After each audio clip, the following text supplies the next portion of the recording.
ఇశ్రాయేలుకు రూపునిచ్చే నీకు తోడైయుండు భయపడకు మంది పలికే పేరు పెట్టి పిలచి నా సొత్తు వీరనను పేరు పెట్టి పిలచి నా సొత్తు వీరనను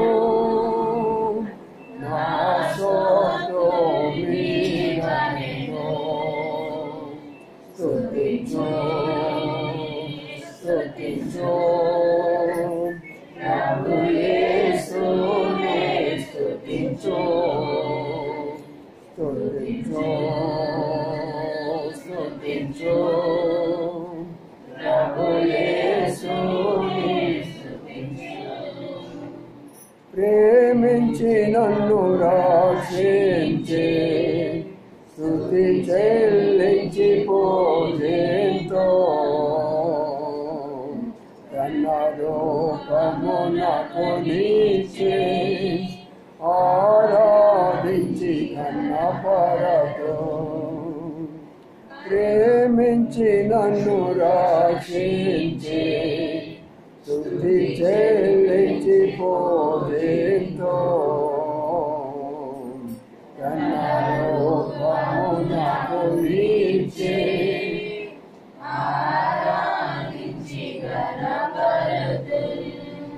పరలోక పౌరునిగా చేసే హృదయార్పణనార్పితో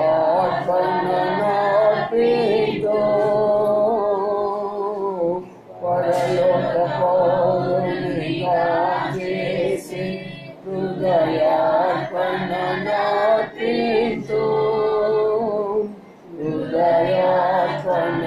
హృదయార్పణనార్పితో స్తుతించు స్తుతించు ప్రభు యేసునే స్తుతించు స్తుతించు స్తుతించు ప్రభు యేసునే స్తుతించు నిన్ను నిర్మించి రూపమునిచ్చిన సృష్టికర్తయని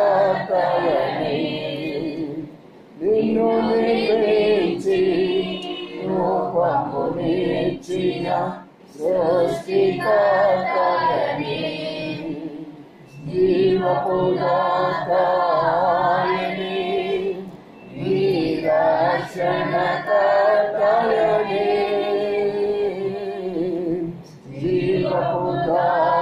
జీవపుదాతాయని నీ రక్షణకర్తయని నీ రక్షణకర్తయని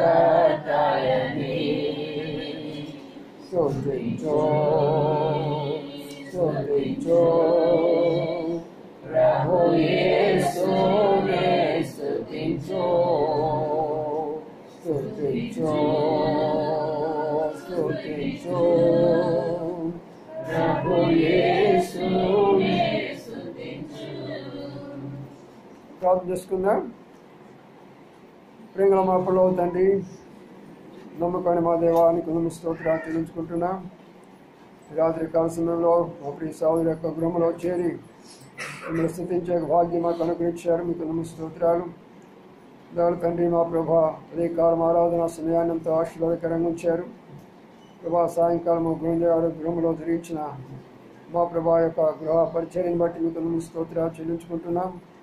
తిరిగి 3వ దఫాలో ప్రభా మరి ఇక్కడ కూడా మీ దాసుని మీరు వాడుకొని ఆత్మతో అభిషేకించి మీ దయల మాట దయచేయమని ప్రార్థన చేస్తూ మీకు వందనాలు చెల్లించుకుంటాం. యేసే పరిశుద్ధ నామమున స్తుతించి ప్రార్థించి కనపరిచి వేడుకుంటూ ఇంకెంతమంది అయితే వస్తుంటున్నారో వారందరూ సకాలంలో వచ్చినట్లుగా సహాయం చేయమని వేడుకుంటూ స్తుతించి ప్రార్థించి కనపరిచి పెడుతున్నాము తండ్రి. ఆమేన్.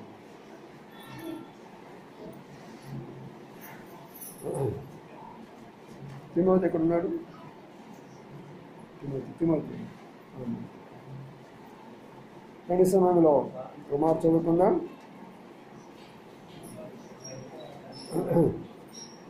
కీర్తనలు 108 అధ్యాయం. కీర్తనలు 108. కీర్తనలు 108 మొదటి 4 వచనాలు కలిసి చదువుకుందాం. కీర్తనలు 108 మరియు 4 వచనాలు కలిసి చదువుకుందాం. దేవా, నా హృదయం నిపుణంగా ఉన్నది, నేను పాడుతూ స్థుతి గానం చేస్తాను. నా ఆత్మ పాడుతూ గానం చేయను. స్వరమండలమా చిటారా మేల్కొనుడి, నేను వేకువనే లేచేయను. నిన్నుల మధ్య కృతజ్ఞతాస్తులు చెల్లించను, ప్రజల్లో నిన్ను కీర్తించను. యెహోవా, నీ కృప ఆకాశం కంటే ఎత్తైనది, నీ సత్యము మేఘలంతా ఎత్తుగా ఉన్నది. చాలు. ఇక్కడ మనం లేఖన భాగాన్ని ప్రభాషలాంచి దీవించినగాక. ఇక్కడ మనం గమనించే విషయం ఏంటంటే, ఇక్కడ భక్తులైనటువంటి దావీదు ఏమంటున్నాడంటే, జనుల మధ్యలో నీకు కృతజ్ఞతాస్తులు చెల్లించదును, ప్రజలలో నిన్ను కీర్తించదును అంటున్నాడు. కీర్తించడం అంటే పాటలు పాడటం. అందుకనే మనం పాటలు పాడతాం. ఎందుకు పాటలు పాడతామంటే, మనం ఎందుకు పాటలు పాడాలా? జనుల మధ్యలో పాటలు పాడాలి. అది కూడా నీ జనుల మధ్యలో, దేవుని యొక్క ప్రజల మధ్యలో మరి మనము పాటలు పాడాలి. పాటలు పాడిన తర్వాత రెండవది ఏం చేయాలా? కృతజ్ఞతాస్తుతులు చెల్లించాలి. కృతజ్ఞతాస్తుతులు అంటే ఏమిటి? కృతజ్ఞతాస్తుతి అంటే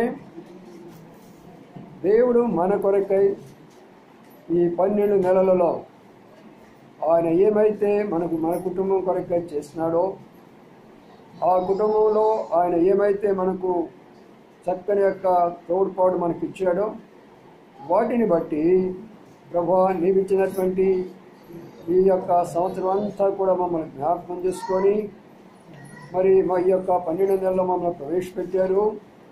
దానిని బట్టి నీకు వందనాలు, స్తోత్రాలని ప్రభుకు మనము కృతజ్ఞతాస్తుతులు చెల్లించాలి. కానీ ప్రియమైనటువంటి సోదరులారా, ఈ యొక్క కృతజ్ఞతా కోరిక మన ప్రియ సహోదరి వినుత మరి వారి యొక్క బిడ్డలతో కూడా కలిసి ఇది ఏర్పాటు చేయబడినటువంటి కృతజ్ఞత కోరిక.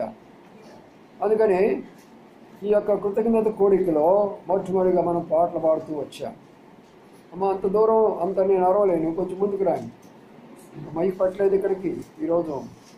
మైక్ పట్టుందా? సరే, ఇప్పటికి ఇది 3వ మీటింగ్ నాకు. ఉదయం ఆరాధన అయిపోయిందని అనుకున్నారు. మధ్యలోకి ఇంటికి వాళ్ళు పిలిచారు, బ్రదర్ మీరు రావాల్సిందే తప్పనిసరిగా అంటే మళ్ళీ 6:30కి అక్కడికి వెళ్ళేసి 7:30 దాకా అక్కడ మీటింగ్ జరిగించేసి మళ్ళీ ఇప్పుడు ఒక మీటింగ్ ఉంటే మళ్ళీ ఇక్కడికి వచ్చేసేసి నాకు కూడా ఒకటి ఉండాలి కదా, కొంచెమన్నా తప్పనిసరి అయిపోతున్నాయి అన్నీ కూడా. మరి ఏది కాదని లేకపోతున్నా. సరే, ఏదైనా కూడా మైక్ పెడితే కొంచెం బాగుండేది. సరే, నెమ్మదిగా చెప్తాను, వినండి. వినపడుతుంది కదా చివరి దాకా. సరే, ఇక్కడ మనం గమనించిన విషయం ఏంటంటే, మరి ఆయన జనుల మధ్యలో కృతజ్ఞతాస్తుతులు చెల్లిస్తాను అని అన్నాడు. స్తుతి అంటే ప్రభు ఏమై ఉన్నాడో తెలుసుకునేదాన్ని స్తుతి అంటారు. అందుకనే వాళ్ళు ఏం చేస్తారంటే, హిందువులు స్తోత్రాలు చెల్లిస్తూ ఉంటారు. అయ్యే వాటిని మనం స్తోత్రం అనే దాన్ని వాళ్ళు శ్లోకాలు అంటారు. అదే దానికి దీనికి తేడా, అంకేమి లేదు. వాళ్ళేమో శ్లోకాలు అంటారు, మనం స్తోత్రాలు అంటారు. స్తోత్రం అంటే వాళ్ళకి అర్థం కాదు, వీళ్ళకి కూడా అర్థం కాదు. అని దాని అర్థం ఏంటంటే, ఆయన యొక్క గుణలక్షణాలు, ఆయన గుణలక్షణాలు తెలుసుకొని జనుల మధ్యలో స్తోత్రం చెల్లించాలా. అందుకనే ఉదయకాలం ఎంతమంది అయితే మందిరంలో ఉన్నారో మీరందరూ ప్రభుని స్తుతిస్తూ వచ్చారు. వేరే చర్చి వాళ్ళకి ఆధిక్యత లేదు.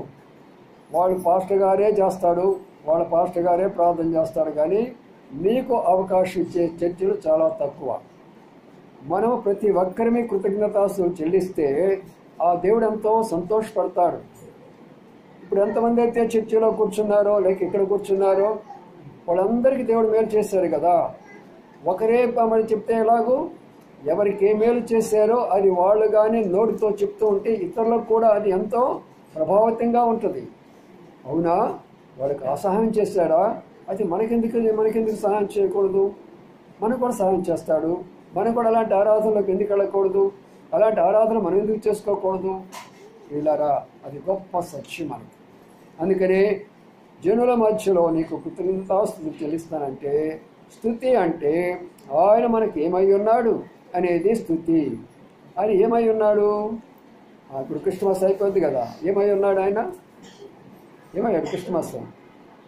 చూశారు కదా మీరు, క్రిస్మస్ను చూడ స్టార్ అయి ఉన్నాడు కొన్ని ఇళ్లలో చెట్లు అయి ఉన్నాడు, కొంతమంది ఉయ్యాల్లో పిల్లోడై ఉన్నాడు, అంతేనా? ఇంకా ఎట్లా చూసాం.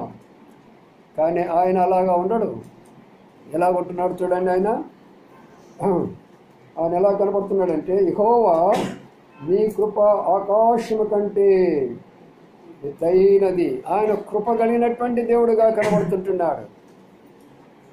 ఆయన 2024 సంవత్సరాలు పుట్టిన ఆయన ఇంకా ఉయ్యాలు ఊపేస్తామా?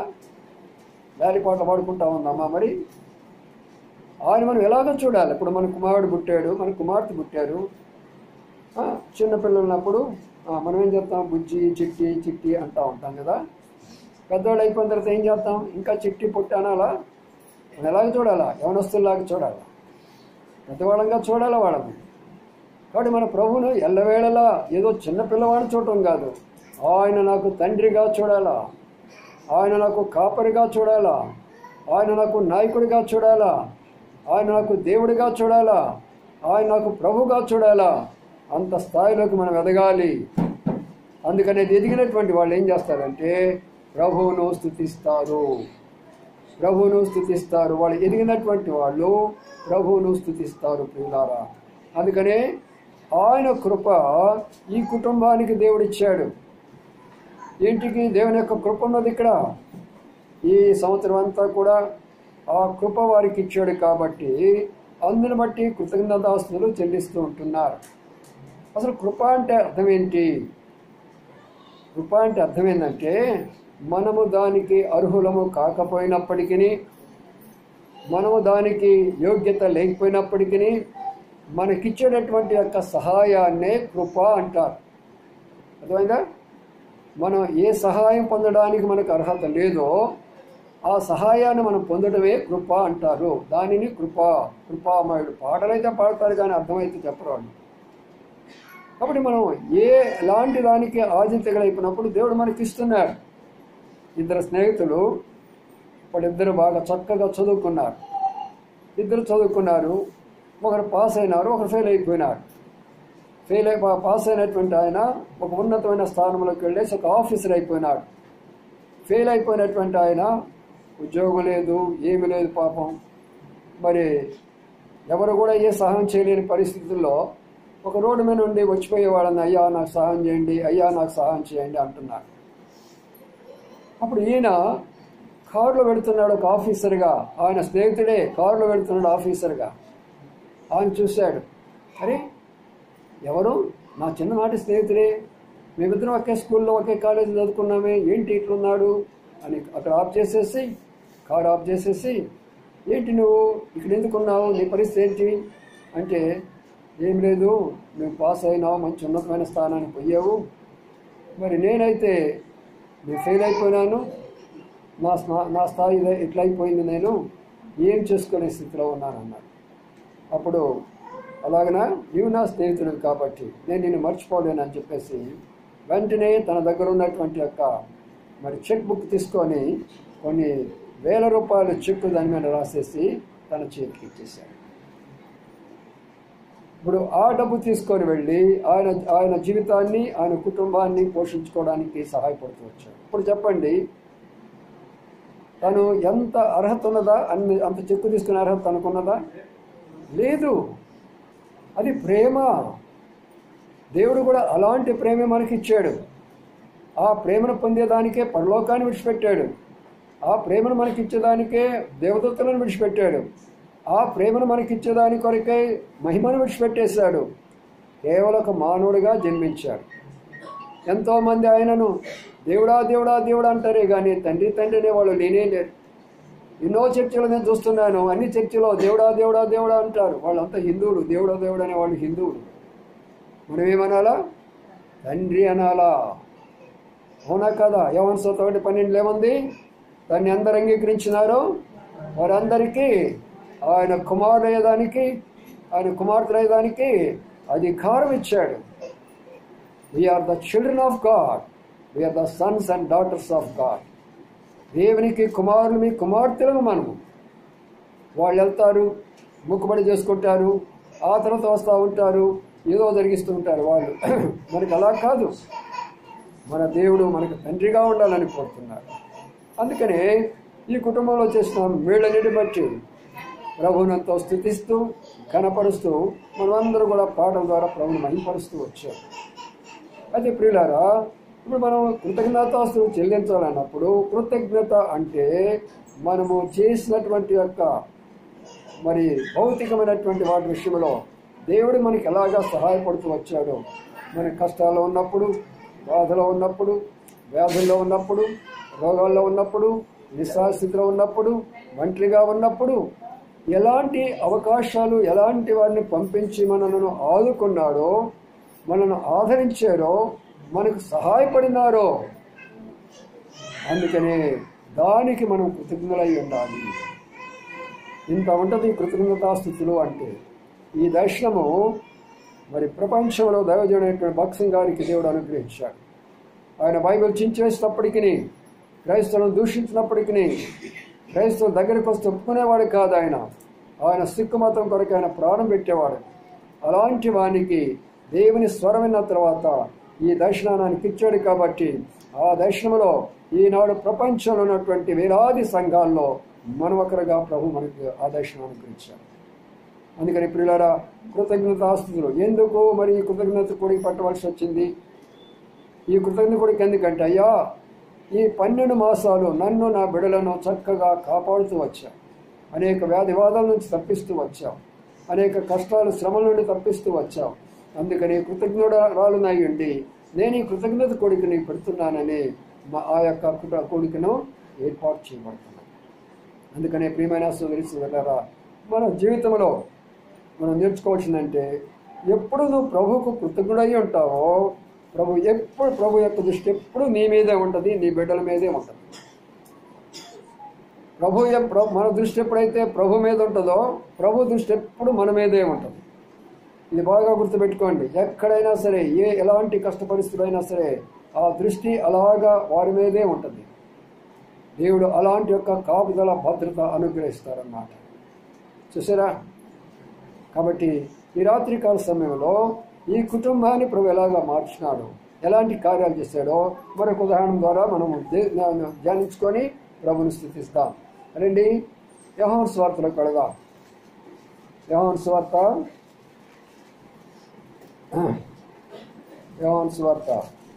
12వ అధ్యాయంలోకి వద్దాం. యోహాను సువార్త 12వ అధ్యాయం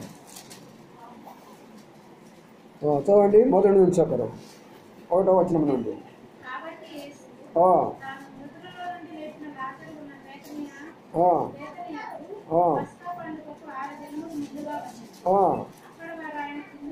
చాలు, ఇక్కడ ఆగండి.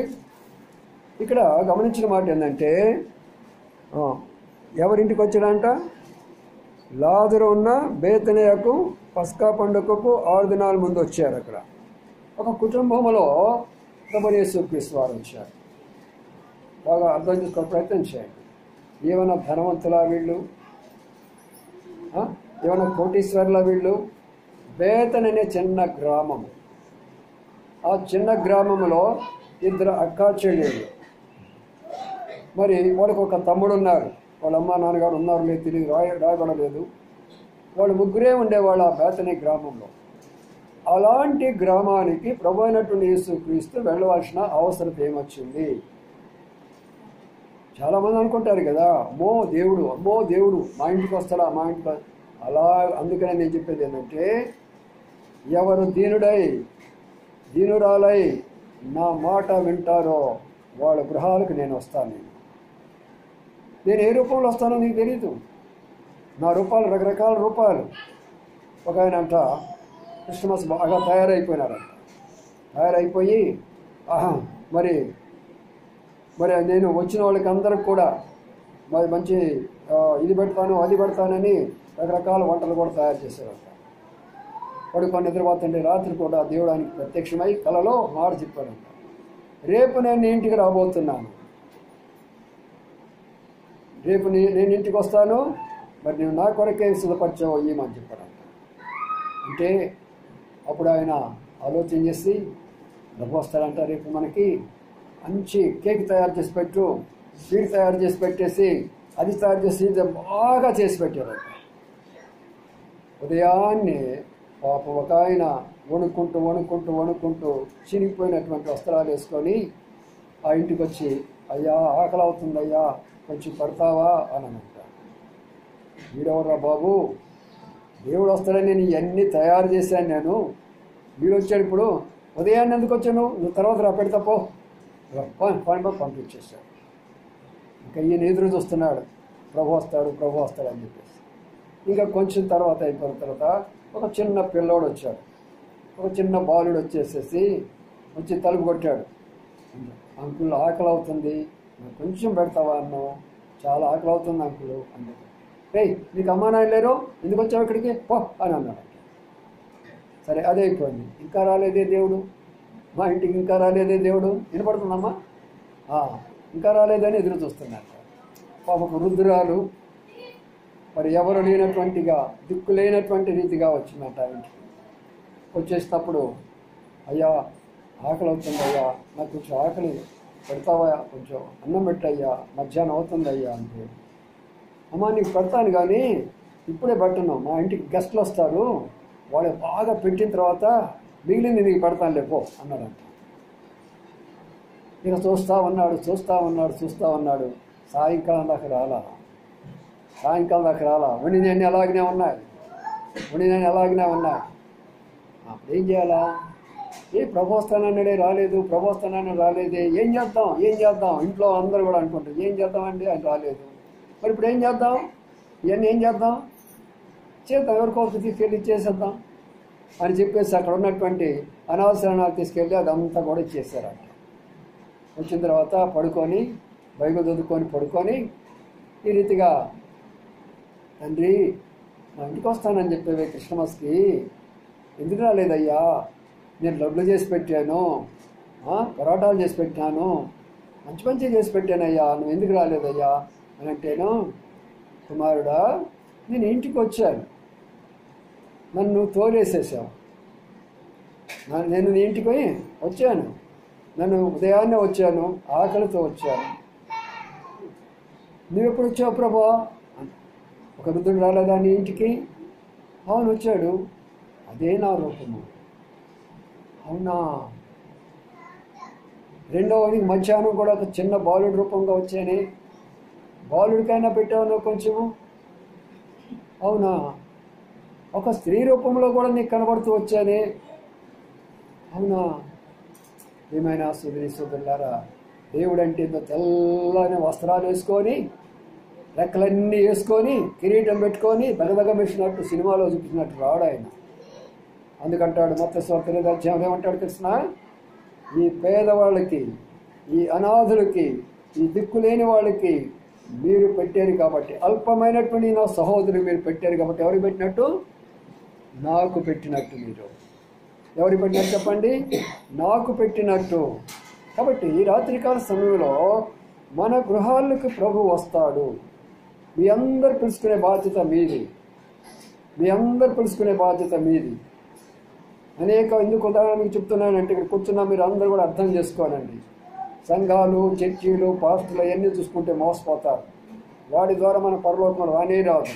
అదంతా కూడా డబ్బు కలెక్షన్లు, అనేకమైనటువంటి యొక్క భ్రమలపరిచినటువంటి అని పెట్టేసి జనాలందరూ కూడా పోగు చేసుకునేటటువంటి, కానీ పరలోక రాజ్యానికి పోయే మార్గం మాత్రం వాళ్ళు చెప్పలేదు. అందుకని మీకు వివరంగా చెప్తుంటున్నాను.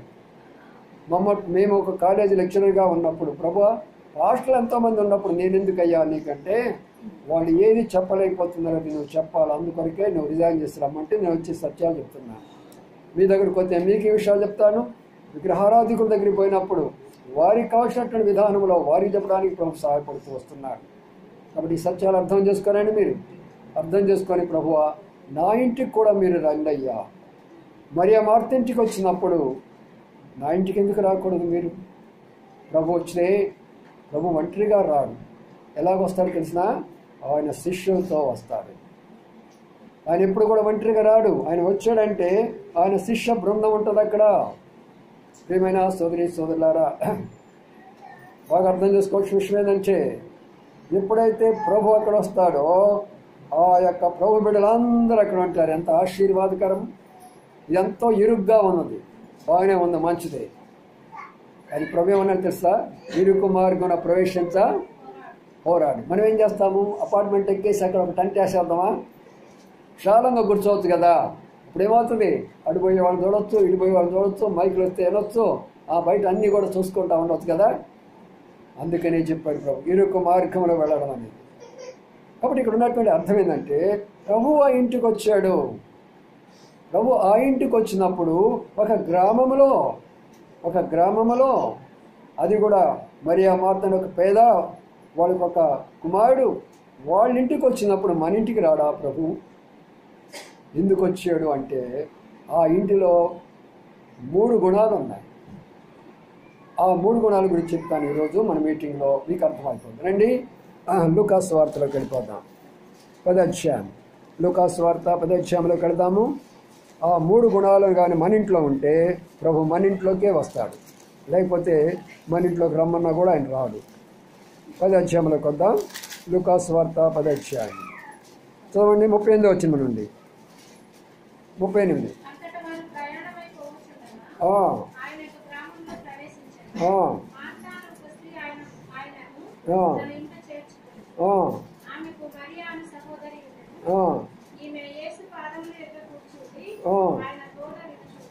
చూడండి ఇక్కడ ఈ ఇంటిలో ప్రభు ఆ గ్రామంకి వచ్చినప్పుడు ఒక ఇల్లు వచ్చిన వెంటనే ఆమె ఏం చేసింది? అయ్యా రండి మా ఇంటికి అని పిలిచారు. రండి మా ఇంటికి అని పిలిచారు. అప్పుడు ప్రభు వస్తానన్నాడు. చాలామంది అంటారు బలవంత మార్పిడా. వాళ్ళు మారుస్తున్నారు మనం బలవంతంగా. జై శ్రీరామ్ అంటావా లేదా, సాగుగొట్టమంటావా లేదా? జై హనుమాన్ అంటావా లేదా, సాగుగొట్టమంటావా లేదా? ఓం అంటావా లేదా, సాగుగొట్టమంటారు. వాళ్ళు మనం బలవంతంగా మారుస్తారు, మనం కాదు. మన ప్రభు ఏమంటున్నాడు? ప్రేమతో చేర్చుకోవాలి. అందుకనే ప్రభువుని అక్కడ ప్రేమతో చేర్చుకునేవాడు. ఎవరు? ప్రేమతోటి ప్రభువా ఈ నా హృదయం అనేటటువంటి గృహంలోకి రమ్మని నేను ఆహ్వానిస్తే ఈ రోజునే ప్రభు నీ ఇంట్లోకి వస్తాడు, నీ హృదయంలోకి వస్తాడు, నీ ఇంటిలోకి వస్తాడు. అప్పుడే నీకు ఆయన వచ్చినటువంటి గుర్తు ఏంటంటే, అక్కడ శాంతి, సమాధానము, కలవరము, దిగులు, చింత అంతా తొలగిపోయి ఒక ప్రశాంతత ఏర్పడింది. అందుకని నా ప్రియమైన సోదరి సోదరులా, ఈ రాత్రికాల సమయంలో ప్రభువా నా హృదయంలోకి నీవు రా నాయనా, నా మంచి శాంతిని ప్రభువా అని అడుగుతావా? ప్రభు నీ హృదయంలోకి వస్తాడు. ఇప్పుడు అక్కడ వచ్చిన తర్వాత ప్రభు వచ్చి కూర్చున్నాడు. అక్కడ 2 కార్యాలు జరుగుతున్నాయి. ఒక ఆమె ఏం చేస్తుందంటే, మరియా ఎక్కడ కూర్చుందంట? యేసు పాదములకు కూర్చొని ఆయన బోధ వింటుందంట. కాబట్టి ప్రభు ఏ గృహంలో ఉంటాడు అంటే, ఎవరైతే దేవుని వాక్యానికి స్థానం ఇస్తారో ఆ గృహాల్లో దేవుడు పనిచేస్తాడు. బాగా మళ్ళీ చెప్తున్నా, అర్థం చేసుకోండి. దేవుడు నా గృహంలో ఎందుకు పనిచేయలేదని చాలామంది క్రైస్తవులు అడుగుతారు. దేవుడు చాలా ఎందుకు పనిచేయలేదని చాలామంది సందేహాలు కూడా ఉంటాయి. అయితే మనం చేర్చినటువంటి విషయం ఏంటంటే, మరి ప్రభువును చేర్చుకున్న తర్వాత ఆయన ఏమి చెప్తాడు ఆ మాటలు వినటానికి మనం సిద్ధంగా ఉన్నప్పుడు, ప్రభా నువ్వేం మాట్లాడాలనుకుంటున్నావు? ఇప్పుడు ఇక్కడికి వచ్చి కూర్చున్నాను. దేనికి కొరకు కూర్చున్నాను? నిన్నమ్మ ఏం చేసి ఉంటుంది? ఈరోజు మటన్ చేసి ఉంటుందా, చికెన్ చేసి ఉంటుందా, నేను ఎప్పుడెప్పుడు మీటింగ్ చేసేస్తాడా? దాని కొరకు కాదు. అది కాదు మన యొక్క ఉద్దేశం. చూసారా, ఇప్పుడు మేము కూడా ఒక వస్తు గృహానికి వెళ్ళి వాళ్ళకున్న అవసరంలో వాక్యం చెప్పి ప్రార్థన చేసేసి అక్కడ 1 గంట గడిపేసి వచ్చాము. వాళ్ళు కూడా ఏదో తయారు చేసి మాకు ఏదో పెట్టాలనుకున్నారు. అమ్మ మాకు ఇప్పుడు ఏమవుతామ్మా, ఒక మంచినీళ్ళు తాగిపోతాము, మాకు మన మీటింగ్ ఉంది అని అన్నారు. బ్రదర్ వారు కనీసం ఇదిగో ఆపిల్ కాయలన్నా తీసుకోమని ఆపిల్ ఇస్తే ఒక 2 బద్దలు తీసుకున్నాం, వచ్చేసామండి. మనము తిండి కొరకు కాదు ప్రభుని ఆహ్వానించేది, మన యొక్క వీటి కొరకు కాదు. ప్రభు వచ్చడం ద్వారా అక్కడ జరిగే కార్యాలు మనం చూడాలి. ఆయన వాక్యము, యేసు పాదముల దగ్గర కూర్చొని వాక్యం వినడం ద్వారా 3 లాభాలు ఉన్నాయి. రండి మొదటి లాభానికి వద్దాం. ఇప్పుడు కీర్తన గ్రంథము 119 అధ్యాయంలోకి వద్దాం. కీర్తన గ్రంథంలో 119 అధ్యాయంలోకి వస్తే ఆ లాభాలు ఏంటో యవనస్తులైన మీరందరూ జాగ్రత్తగా వినండి. మాటలు చక్కగా ఉంటుంది చూడండి. చూడండి 165 వచ్చింది, చదవండి ఒకరు. 165.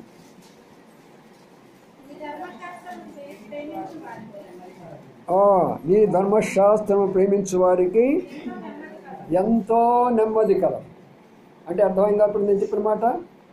నేను చెప్పిన మాట ఏంటంటే, ధర్మశాస్త్రాన్ని నువ్వు ప్రేమిస్తే, ధర్మశాస్త్రాన్నిగా నువ్వు ప్రేమిస్తే ఏమవుతుంది చెప్పండి? నెమ్మది వస్తున్నది. ప్రియమైన సోదరి సోదరులారా, అనగా దేవుని వాక్యాన్ని మనం ప్రేమించాలి. దేవుని యొక్క వాక్యాన్ని మనం ప్రేమించగలిగితే ఏమొస్తుంది చెప్పండి? నెమ్మది వస్తుంది. నెమ్మది వస్తున్నది. నెమ్మది వస్తున్నది. దేవుని వాక్యాన్ని మనం ప్రేమించడము. ఆ గృహానికి ఏం చేయాలి చెప్పండి? వాక్యానికి ప్రాధాన్యత ఇవ్వాలి. వాక్యానికి ప్రాధాన్యత ఇస్తున్నామా? మనం చర్చికి పోతున్నాం, బైబిల్ తీసుకొని పోతున్నామా? చర్చి లోపలికి వెళ్ళాము, పాస్టర్ గారు వాక్యం చెప్తున్నాడు. వాక్యం చెప్పినప్పుడు ఏం చేయాలా?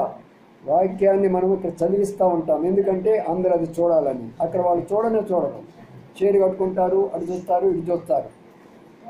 ఇటేమో భార్య కూర్చుంటుంది, ఇటేమో పిల్లలు కూర్చుంటారు, ఏదో మాటలు ముచ్చట్లు చెప్పుకుంటూ ఉంటారు. వాక్యానికి ప్రాధాన్యత ఇచ్చేటటువంటి ఆ గృహంలో ఏముంటుంది తెలిసిన? నెమ్మది ఉంటుంది. ఆయన పాస్టర్ గారు చెప్పేటప్పుడు, దైవ సేవకులు చెప్పేటప్పుడు మన యొక్క దృష్టి వారి మీద ఉన్నప్పుడు, ఆ మాటలు వింటూ ఉన్నప్పుడు హృదయంలో ఎంతో నెమ్మది, శాంతి, సమాధానం వస్తూ ఉంటుంది. చూసారా ప్రియులారా, మేము ఆ గుడివాడ దగ్గర కూరి వెళ్ళాము. ఆ గుడివాడ దగ్గర కూరి వెళ్ళిపోయిన తర్వాత ప్రక్కన ఉన్నటువంటి ఒక ప్రాంతానికి వాళ్ళు మమ్మల్ని ఆహ్వానించారు. అక్కడికి వెళ్ళి ఇలాగా ప్రశాంతంగా కూర్చొని, చుట్టంతా కూడా మంచి పొలము, పచ్చని పంటలు, ఆ మందిరం అక్కడ వాటి మధ్యలో ఉన్నది. అవన్నీ చూస్తున్న తర్వాత నాకైతే చాలా సంతోషంగా ప్రశాంతంగా కూర్చొని వాక్యం చెప్తుంటే, అక్కడ చాలామంది ఇవన్నీ చాలా సీనియర్స్గా ఉన్న వాళ్ళు కూడా చేతులెత్తి ప్రభు కొరకై తీర్మానం చేసుకున్నారు. ఏంటంటే అయ్యా మాటలు వింటుంటే హృదయంలో ప్రశాంతత వస్తున్నది, అది నెమ్మది వస్తూ ఉంటుంది. ఒకరంట స్కూల్లో ఉపాధ్యాయుడు చెప్పేటప్పుడు పాఠం కొరకే పిల్లవాడు కింద కూర్చొని చూస్తున్నాడంట. అలాగే చూస్తున్నాడంట ఉపాధ్యాయుడు చాలా చక్కగా చెప్తున్నాడు, పిల్లవాడు అలాగనే చూస్తున్నాడంట. ఉపాధ్యాయుడు అనుకున్నాడు, అంతా వీడు ఎంత ఇంట్రెస్ట్గా వింటున్నాడు రా పాఠము, నా మీదే ఉంది దృష్టి అంతా కూడా అని లేపాడంట. లేపితే రే నేను చెప్పినంత విన్నావు కదా, అది పూరీలు, అది పూరి యొక్క పాక, అంటే పూరీళ్ళు వాళ్ళు చెప్పేటటువంటి యొక్క స్కూల్, అప్పుడు ఎలిమెంటరీ స్కూల్ పూరీల్లో ఉంటుందన్నమాట. అందులో ఈ యొక్క పాఠం చెప్తున్న ఉపాధ్యాయుడు ఆయన లేపేసి అడుగుతున్నాడంట, ఎలా నేను చెప్పిన పాఠం నీకు బాగా విన్నావా, అర్థమైందా నీకు? అంతా అర్థమైంది సార్ అన్నాడంట. మరి ఇంకేంటి అని అంటేను, తోక బయట ఉంది సార్ అన్నాడంట. తోక బయట ఉందా ఏంటిరా? తోక నేను ఎప్పుడు చెప్పాను రా అంటే, ఆయన పైగా ఒక ఎలుక ఏం చేస్తుందంటే లోనకు బాను బయటికి రాను, లోనకు బాను బయట రానుందంట. ఈ లోన బాను బయటకు వస్తుంటే ఏమవుతుంది? అది లోనకు పోయినప్పుడు తోక బయట కనపడుతుంది. వీడి మనసు అంతా ఆయన యొక్క దీని వినకుండా పోయి చెప్పే మాట వినకుండా ఆ యొక్క ఎలుక మీద పోయింది. అలాగా ఉంటారు క్రైస్తవులు అందరూ కూడా. ఎందుకు మన జీవితాలు మారటం లేదు? ఎందుకు మన కుటుంబాలు మారటం లేదు? వస్తావు 5 నిమిషాలు కూర్చుంటావు, హడావుడిగా బైబిల్ తీసుకొని ఏదో బయట పరిగెత్తుకుంటూ పోతావు, ఏదో మునిగిపోయినట్టు, ఏదో ప్రైమ్ మినిస్టర్ లెవెల్లో, మంత్రుల లెవెల్లో, నా కొరకు ఎవరో గవర్నర్లు ఉన్నారు, నా కొరకు ఏందో ఎదురు చూస్తున్నట్టుగా. దేవునికి స్థానం ఇవ్వడం నేర్చుకోండి. అప్పుడు మీకు నెమ్మది ఉంటుంది, కుటుంబంలో స్థలం ఉంటుంది, కుటుంబంలో నెమ్మది ఉంటుంది, కుటుంబంలో సమాధానం ఉంటుంది. దేవుడి కన్నా మించింది ఏదైనా ఉండేదా? నీకు ఒక ఉద్యోగం అయితే మరొక ఉద్యోగాన్ని దేవుడు ఇస్తాడు. నేను ఎన్ని ఉద్యోగాలు చేస్తున్నానని తెలుసా మీకు? బ్యాంకులో పనిచేస్తాను, కంపెనీలో పనిచేస్తాను, కాలేజీలో పనిచేస్తాను, యూనివర్సిటీలో పనిచేస్తాను, ఇన్స్టిట్యూట్స్లో పనిచేసేస్తాను. ఎన్నో రకాలైన పనులు నాకు దేవుడు ఇస్తూనే ఉన్నాడు. ఉన్నతమైన స్థానంలో ఎదుగుతూనే పోయాను. నేను మామూలు కూడా కాదు, గవర్నమెంట్ ఉద్యోగాలు కూడా ఇస్తూ వచ్చాడు. ఏమైనా సోదరు సార్, ప్రభువుకు నువ్వు స్థానం ఇస్తే, యవనస్తులైన మీరు అందరూ కూడా ప్రభువుకు మీరు స్థానం ఇస్తే దేవుడు మిమ్మల్ని అంతగా హెచ్చిస్తాడు. లేదు లోకానికి స్థానం ఇచ్చాడంటే అలాగా వెళ్ళిపోతుంది. ఈ కుటుంబము ఆశ్రయించబడడానికి కారణం ఏంటంటే మర్యాద పాదాల దగ్గర తీసుకొని వాక్యం వినేటటువంటి అనుభవం మన గృహాల్లో ఉన్నదా? మన సహోదరి వినూత్న సహోదరి మరి ఇంత దూరం నుంచి కూడా బైబిల్ స్టడీ కానీ ప్రార్థన కానీ వస్తూనే వస్తుంది. ఏమో ఎలాగొచ్చావంటే కొన్నిసార్లు అబ్బాయి విడిచిపెట్టాడు అంటారు, కొన్నిసార్లు ఎలాగొచ్చావమ్మా అంటే ఆటో తీసుకొని వచ్చాను బ్రదరు అంటారు. దగ్గరున్న వాళ్ళు కూడా రారు, అక్కడ ఉన్నటువంటి వారు. అంటే వాక్యం కొరకైనటువంటి ఆసక్తి మనలో ఉన్నప్పుడే ఆ కుటుంబము ఆశీర్వదించబడుతుంది. ఒక అమ్మాయి ఇప్పుడు లండన్లో ఉంది, ఒక అమ్మాయి ఏమో, ఇద్దరు అమ్మాయిలు హైదరాబాద్లో ఉన్నారు, ఒక అమ్మాయి ఏమో డెంటల్ డాక్టర్, ఇంకొక అమ్మాయి సాఫ్ట్వేరు. మరి కుటుంబంలో ఉన్న పరిస్థితులన్నీ కూడా ప్రభు ఎంతో సమాధానకరంగా ఉంచాడు. మరి ఇది ఎవరి ఆశీర్వాదాలు, ఎవరిస్తున్నారు ఈ ఆశీర్వాదాలు? ప్రియమైన సోదరి సోదరులారా, మనలను మన బంధువులు మర్చిపోవచ్చు, మన మిత్రులు మర్చిపోవచ్చు, మనకు కలిగిన వాళ్ళందరూ మర్చిపోవచ్చు, కానీ నీ దేవుడు అన్నాడు కూడా నిన్ను మర్చిపోవాలి. కాబట్టి నెమ్మది కావాలనుకున్నావా, ఈరోజు వాక్య ధ్యానాన్ని మొదలుపెట్టు. రెండవ చూద్దాం రండి, 119వ కీర్తన, రెండవ దానిలోకి వస్తున్నాం. ఇప్పుడేముంటుందో చూడండి, 92వ వచనం చదవండి. 92వ వచనం.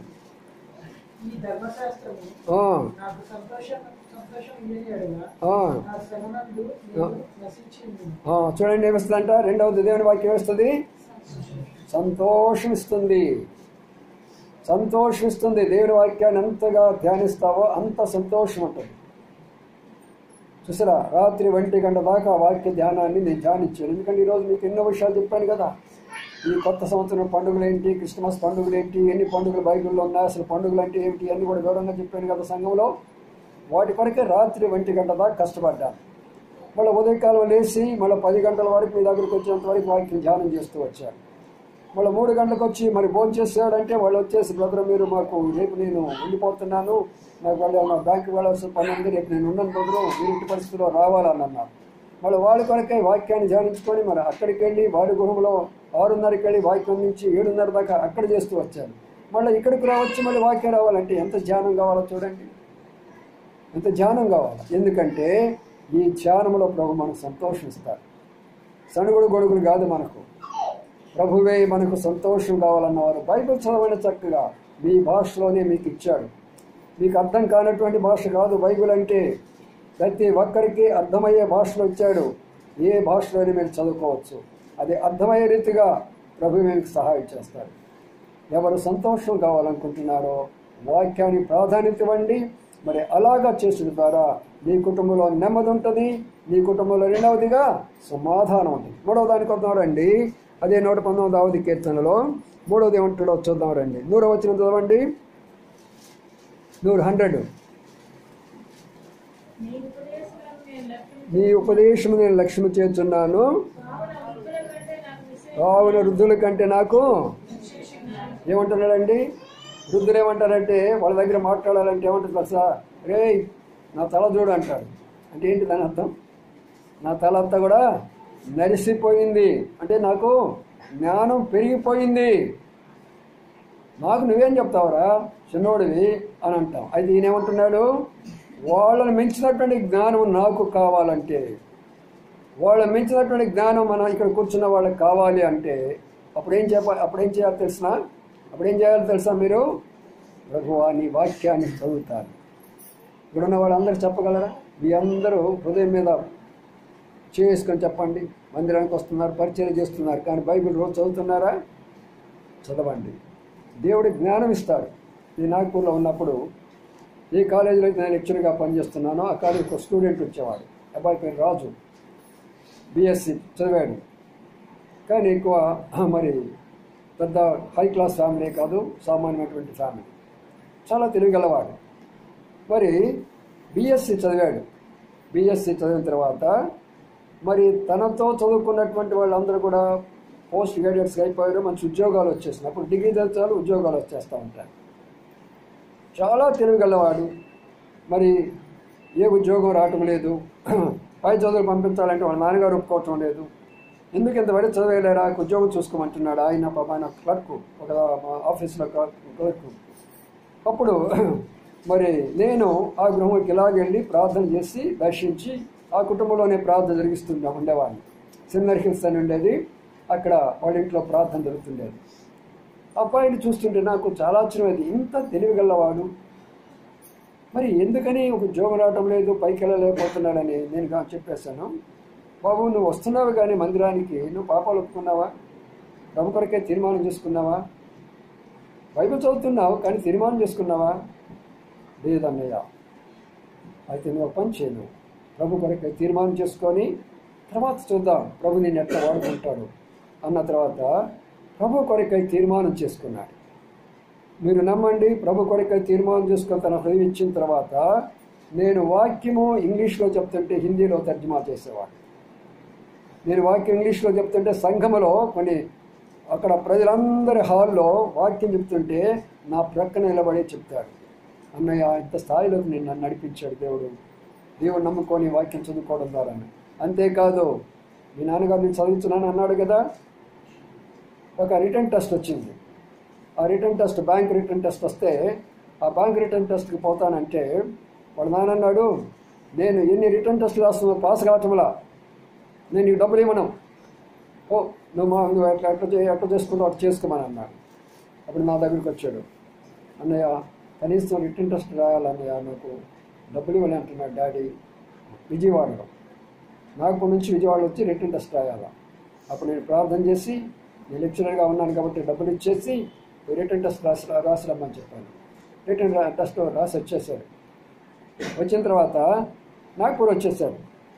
నాగపూర్ వచ్చిన తర్వాత మరి కాలేజీకి వెళుతుంటున్నాడు, మందిరానికి వస్తున్నాడు, పరిచర్య చేస్తున్నాడు, తర్జుమా చేస్తున్నాడు, అన్నీ చక్కగా జరుగుతున్నాయి. బాంబేలో ఇంటర్వ్యూకి పిలిచారు. అదే బ్యాంకులో బాంబేకి ఇంటర్వ్యూకి పిలిచారు. ఇంటర్వ్యూకి బాంబేకి వెళ్ళిపోయినాడు. చాలా పెద్ద బ్యాంక్ అది. అక్కడికి వెళ్ళాడు. ఆ బ్యాంకుకి వెళ్ళిపోయిన తర్వాత ఆ బ్యాంకులో ఉన్నవారు ఆ అబ్బాయిని కొన్ని ప్రశ్నలు ఇంటర్వ్యూలో ప్రశ్నలు అడుగుతుంటే ఈ అబ్బాయి చెప్పిన సమాధానం ఏంటంటే వాళ్ళని కరెక్ట్ చేసి ఈ ఆన్సర్లు ఇస్తున్నాడు. వాళ్ళు అడిగిన ప్రశ్నలో ఉన్నటువంటి యొక్క పొరపాటు చెప్పి అది ఇలా కాదు సార్ మీరు అడగాల్సింది ఇలాగ అడగాలని చెప్పి దానికి జవాబిస్తూ వచ్చాడు. వాళ్ళు ఆశ్చర్యపోయినారు. ఆశ్చర్యపోయి రాజు మేము నీకు ఏమిక నో డౌట్ ఇమీడియట్గా నీకు రేపే అపాయింట్మెంట్ దీనిలో బ్యాంకులో రేపే నీకు అపాయింట్మెంట్ బ్యాంకులో వచ్చి జాయిన్ గా అని అన్నాడు. వీడు సామాన్యుడా? అట్లా కాదు, నేను వెళ్ళి మా డాడీని కనుక్కోవాలా, మన్నీని కనుక్కొని ఆ తర్వాత నీకు ఉత్తరం రాస్తాను అని అన్నాడు. అప్పుడు ఉత్తరాలు చూడండి, దేవుని నమ్ముకున్న బిడ్డకి ఎంత జ్ఞానం ఇస్తాడో ఆలోచించండి యవనస్తులారా. మీ కొరకే నేను ఇది చెప్తున్నాను. ఇక్కడ ఉన్న యవనస్తులకి ఎంత జ్ఞానం ఇస్తాడో చూడండి. అప్పుడు నాకు చెప్పాడు, అన్నయ్య రిటర్న్ టెస్ట్ పాస్ అయ్యాను కదా, వాళ్ళు ఇంటర్వ్యూలో అడిగారు ఏమడిగారు, వాళ్ళు ఇలాగ అడిగారు అన్నయ్య, నేను దాన్ని సరి చేసి వాళ్ళకి చెప్తే రేపే వచ్చి జాయిన్ కమ్మన్నాను నన్ను. అది కూడా క్లర్క్ పోస్ట్ కాదు, ఆఫీసర్ పోస్ట్. అది ఏం చెప్పావు నువ్వు? అది కాదు, మా డాడీని అడగాల, మమ్మీ వాళ్ళని అడిగి అప్పుడు నేను చేస్తానని చెప్పండి. నీకన్నా పిచ్చోడు ఎవడన్నా ఉన్నాడంటరా, ఇంత పెద్ద పోస్ట్ వస్తుంది నీకు, మీ నాన్నేమో అలాగంటున్నాడు, ఇంకా నువ్వు ఎందుకు దానికి ఏమైనా టెలిగ్రామ్ ఇమీడియట్గా ఇప్పించేశాను. నేను ఇమీడియట్గా నేను అక్కడ కూర్చొని టెలిగ్రామ్ ఇప్పించేశాను. తను వెళ్ళాడు, జాయిన్ అయిపోయినాడు. ఈనాడు మేనేజర్ స్థాయిలోకి ఎదిగాడు బ్యాంకులో. నాకంటే చాలా చిన్నవాడు, మేనేజర్ స్థాయిలోకి ఎదిగాడు. ఎందుకు చెప్తున్నానంటే దేవుని వాక్యాన్ని ధ్యానించేవాడికి చెప్పండి ఏముంటుంది చెప్పండి, జ్ఞానం ఉంటుంది. మొదటి ఏముంటుందని చెప్పాను, నెమ్మది ఉంటుంది. రెండోది ఏముంటుందని చెప్పాను, సంతోషం ఉంటుంది. మూడోది ఏముంటుందని చెప్పాను, రండి ఇప్పుడు నాలుగో దాన్ని కూడా చూద్దాం. ఇక్కడ దేవుని వాక్యాన్ని ధ్యానించడం ద్వారా, ఆయనకి ఇచ్చినటువంటి సమయం ఇచ్చడం ద్వారా ప్రభు నీకేం చేస్తున్నాడో చూద్దారండి. ఏముంటుందో చూద్దాం. చూడండి 54 వచ్చింది అందులో 54.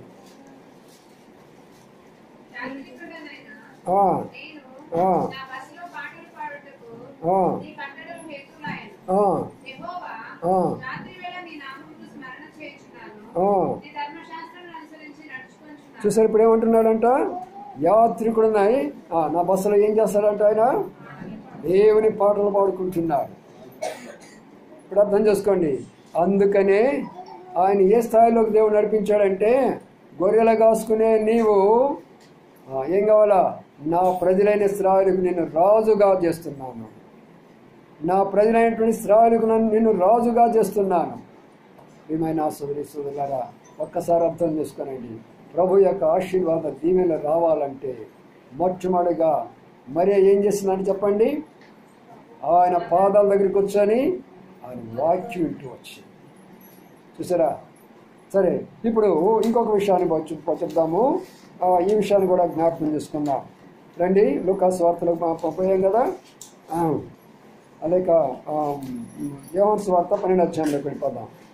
యోహాను సువార్త 12వ అధ్యాయంలోకి ఈ రెండు విషయాలు చూసుకుందాం. తర్వాత మనం కూడికి ముగించుకుందాం.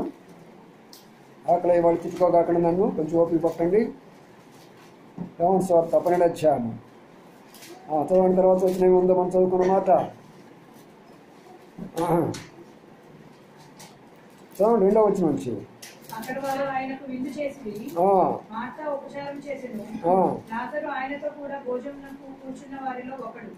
చూడండి, ఇక్కడ ఉన్న మాట చూసారా?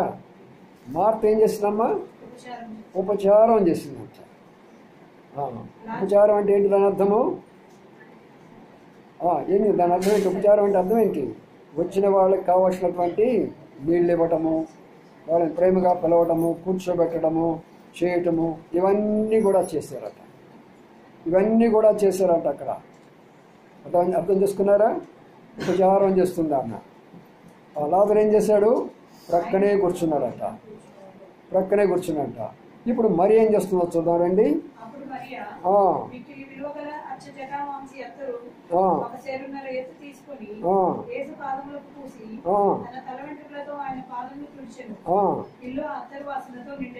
ఇల్లు దేంతో వాసన అండి? ఏ వాసన? ఈరోజు మన ఇళ్ళు కూడా చాలా వాసనతో నిండి ఉంటాయి. ఏ వాసన నిండి ఉంటాయి? చికెను, బిర్యానీ, చాలా వాసనతో నిండి ఉంటాయి కదా. అయితే ఇక్కడ ఉన్న మాట ఏంటంట? అత్తరు వాసన, సువాసనతో నింపబడిన ఇల్లు. అంటే ఆ ఇల్లు సాక్ష్యకరమైనటువంటి ఇల్లు. ఇది సాక్షికరమైన ఇల్లు ఉండబట్టి ఇంతమంది వచ్చి కూర్చున్నారు. ఇంకా చాలామంది ఉన్నారు రావాల్సినటువంటి వాళ్ళు. ఇది సాక్షికరమైనటువంటి ఇల్లుగా ఉండాలని ఈ యొక్క ఇల్లు. అందుకొరకు ఆమె చేసినటువంటి గొప్ప విషయం ఏంటంటే, ఆ ఇంటిలో ఒక అత్తరు తీసుకొని వచ్చింది, విలువైనటువంటి అత్తరు తీసుకొని